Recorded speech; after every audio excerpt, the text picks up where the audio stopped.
काल सोलापूर महापालिकेची व संबंध महाराष्ट्र राज्यातल्या महापालिकेच्या निवडणुका काल जाहीर झाल्या आहेत। योगायोगाने मी आज 7 रस्ता परिसरात फेरफटका मारत असताना एक रिक्षा चालक आम्हाला जाताना दिसले। त्या रिक्षाच्या मागे एक वाक्य आहे की पगार बायकोची पुढारी गल्लीचा। अशीच परिस्थिती आज सोलापूर शहरातल्या काही राष्ट्रीय पक्षांच्या कार्यालयाच्या बाहेर दिसत आहे। याचं हुबेहूब हे आमच्या आमीन रिक्षा चालकांनी सोलापुरातल्या त्यांच्या रिक्षाच्या मागे एक वाक्य लिहिलं आहे।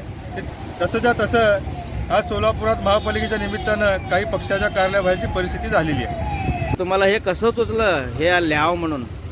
एक 15-20 वर्षापासून जे आता चाललंय आपल्या सोलापूर शहरामध्ये हे राजकारण प्रत्येक पक्ष तर जास्त निघाला आहे। जसं जसं पक्ष वाढाले तसं पुढाऱ्या जास्त वाढाले आणि त्या पुढारीला हे भाव हे नाही की बाबा माझी बायको कामाला जाते, धुणं भांडे करायला जाते, बिड्या करते आणि मी गल्लीतला पुढारी म्हणून वावरतो आणि मी निवडून येतो, मी नगरसेवक थांबणार आहे, मला त्या पक्षात तिकीट मिळणार आहे, ह्या पक्षात तिकीट मिळणार आहे, असं जे चाललं आहे।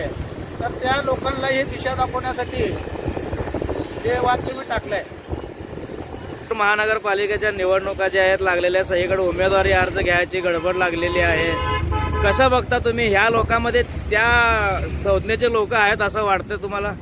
निवडून येण्यासाठी 7,000 ते 7,500 मतं लागतात प्रभागातून एक नगरसेवकला निवडून येण्यासाठी।